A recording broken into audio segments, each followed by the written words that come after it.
every brother that's caught in the crossfire. That's caught in the crossfire. Without mercy. How's it going, everybody? Alninio here, and today we're going to be making a short, simple, quick to understand guide for Katarina. This is going to be a TLDR version of my full guide, which I will put down in the description. It currently has 1 million views, which I'm extremely overwhelmed by at the moment. That is a big number. 1 million people watched my Katarina guide. Insanity. In this video, we're going to be highlighting items, runes, and masteries. We're going to be highlighting matchups and what type of runes you should go in the certain matchups that are given. So, let's dive right in, everybody. I will be putting the timestamps in the description for runes, masteries, and item, and they're also visible on your screen right now. So, without further ado, let us dive right in, guys, and let me tell you what my runes are for patch 6.14 and onwards from here. Because some people just want things to be clarified. I already made this before, but it's way before. So we're going to focus on doing it now so that people are updated and understand why I go for these certain runes. So, try to make this as quick as possible without delaying anything here. My first rune page is the basic fundamental rune page for every mid lane assassin, for every mid laner who don't require CDR glyphs. It's AP Quints, health per level seals, magic penetration marks, and magic resist glyphs. Right? You need the MR glyphs. This is a basic rune page against AP champions like Annie, Malzahar, Cho'Gath even. Champions, you need MR to deal with them. So, this is your perfect rune page if you are not only a beginner of Katarina, or you just started playing her. This is good for even the veteran Katarina players. It works, it's basic, it's good, it's consistent, it's strong. So you want this rune page when you're going against AP champions. Now, against AD champions, you want this rune page right here, which I have set up. Armor seals, magic penetration glyphs, magic penetration marks, and 3 AP Quints.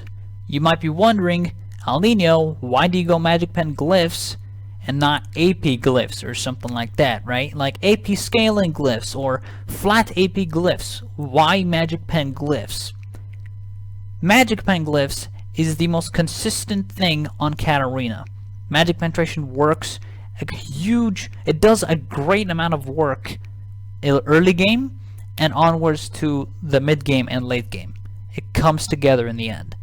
Reason I go magic penetration glyphs, I'll ask you guys a question. What do AD champions usually buy against AP champions? Hex Drinker. Exactly. What does a Hex Drinker do? It gives you a magic shield, and it gives you MR. It gives you AD plus MR, and it's a very consistent item against AP champions. You need magic pen glyphs, because champions like Zed Talon, they like to rush Hex Drinker first item when you are doing really well against them. That's why I go magic pen glyphs. Magic penetration on Katarina is huge, and I really like it. It does plenty of work. You just need to understand how much damage you do in a certain stage of the game with your magic pen glyphs. So it just needs a lot of practice and understand how you deal with it. But once you really get the hang of your damage and how much damage you can do with magic pen glyphs, it works beautifully and it gets the job done. 13 magic penetration plus your Sork shoes, which is what you should rush when you're against AD champions who build Hex Drinker. You should get a Sork shoes. It gives you 15 magic penetration, and you should have around 30 plus magic penetration, which is fantastic. Additionally, Abyssal Scepter reduces magic resistance because it's an aura. You can get that at some point later on. It's not huge or necessary. It's not a fundamental item against AD champions. You can rush a Luden, you can get a Zonya. You buy Abyssal if they have a top lane AP, or if they have like a Fiddlesticks jungle that just carries everything and is just an obnoxious champion that gets stuff done. You need the Abyssal Scepter. So, Not only is it a defensive item, it's a good aggressive item that gets shit done and gives you magic penetration for free, right? A defensive, aggressive item plus cooldown reduction, so it also gives you a little bit of utility thanks to the CDR, so you can ward shampoo more often, you can shampoo on champions more often. Additionally, with Zhonya's Hourglass, you have another 10% cooldown reduction, so in total, you'd have 20% CDR, and that is fantastic to have. I love this rune page. That's my go-to rune page against AD champions. My next rune page is Sinister Blade versus AP. This is typically against TF, or champions that I'm not really scared of in lane, and I feel like I can manage to deal with them. Magic Pen Glyphs, Magic Pen Marks, Health per level seals, and AP Quints. So the only difference here is that I don't go armor seals, because armor is useless against an AP champion. You need health, you need survivability against the burst that the AP champions have. So you go health per level seals. Now, you go for this when you're up against a Twisted Fate or a Veigar or something that's just like you can deal with it to some extent. The reason I say Veigar is because he has a crappy early game.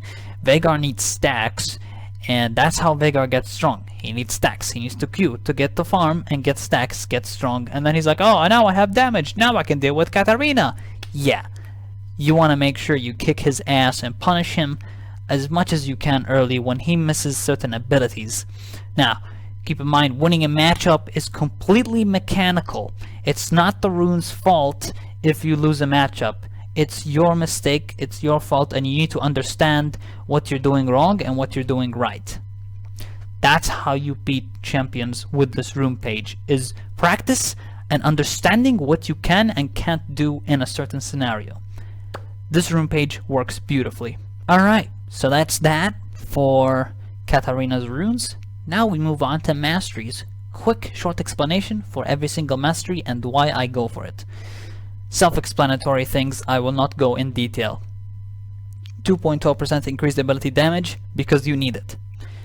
Double-edged sword deals 3 additional damage, takes 1.5% additional damage, is huge. You want to deal damage. You don't care if you take damage. You don't care if you take damage, right?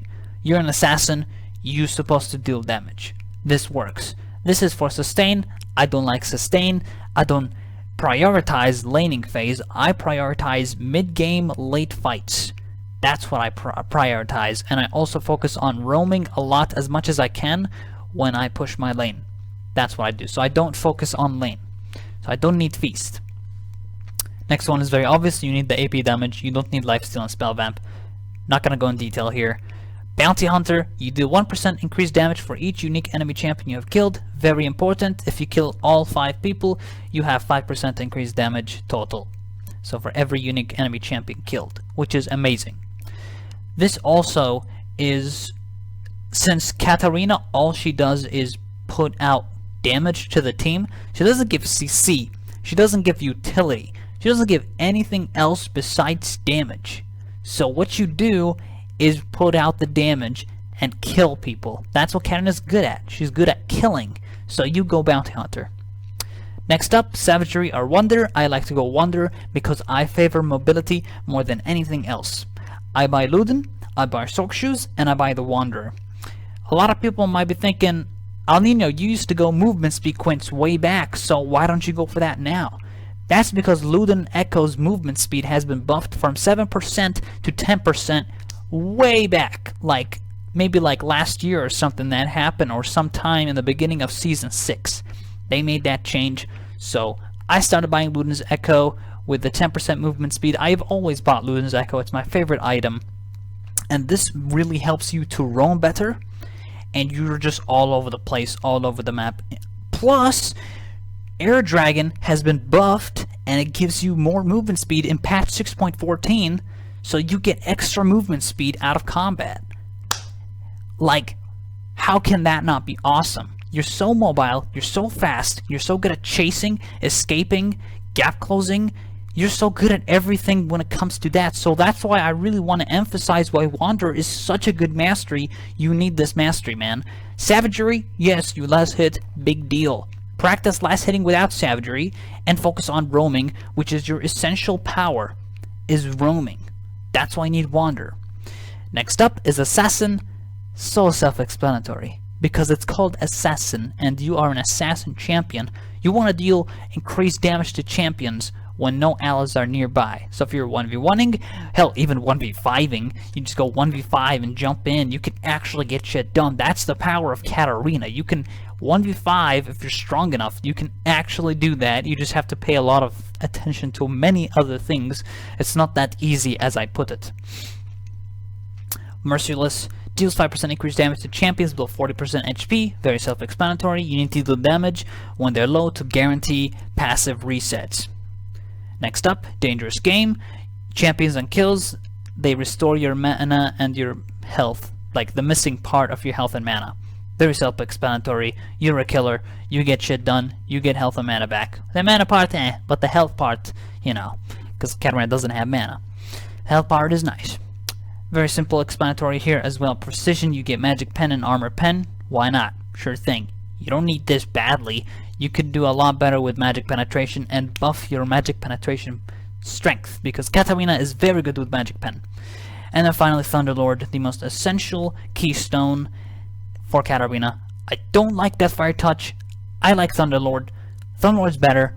It bursts people quickly, it guarantees resets, and it works really well with Luden's Echo's 100 charge initial burst. So Thunderlord is your bread and butter when it comes to deleting people from full to zero. You need Thunderlord, not Deathfire. I dislike Deathfire. I think it's an obnoxious keystone, and it doesn't get the job done like Thunderlord does. Finally, we talk about the items for Katarina. Here they are. Dark Seal starts with 3 health pots. I don't go Corrupting Potion or Refillable Potion anymore. I used to, but they made the change to Dark Seal where it gives you 25% increased healing from potions, making your sustain very, very good. So I always start Dark Seal and 3 health potions to increase my survivability. Not only does it increase survivability and sustainability, it also gives you the power to stack your AP when you get kills and assists, which are very, very possible when roaming in the early and mid-game stages, and you can get shit done that way. Dark Seal is fantastic. I don't go for Magi. Magi is too risky. You don't buy it. You focus on the other items. My next item would typically be Abyssal, if I'm against an Annie, if I'm against a Cho'Gath, if I'm against a Nivea, I'd typically rush Abyssal. If I'm against a Zed player, I would buy Luden, but first I'd buy Sork Shoes and then Luden, because I need the Magic Penetration from my Sork Shoes 100%. It gets shit done, and it's very good. Magic Penetration is very nice on Katarina, and you need it. Luden's Echo is my typical first buy in most cases. When I feel like I'm having a really good early, I just get Luden ASAP. Fantastic item, mobility, 100 charge initial burst, and fantastic amount of damage. It's an amazing item, and it syncs really well with my playstyle. Zhonya's Hourglass and Sork Shoes, these are the items I'd always buy. These are my core items right here. Sork Shoes, 50 Magic Pen is amazing, I love it, so 100% must get. Zhonya is now with I can't even say that word. I'm just gonna call it Codex.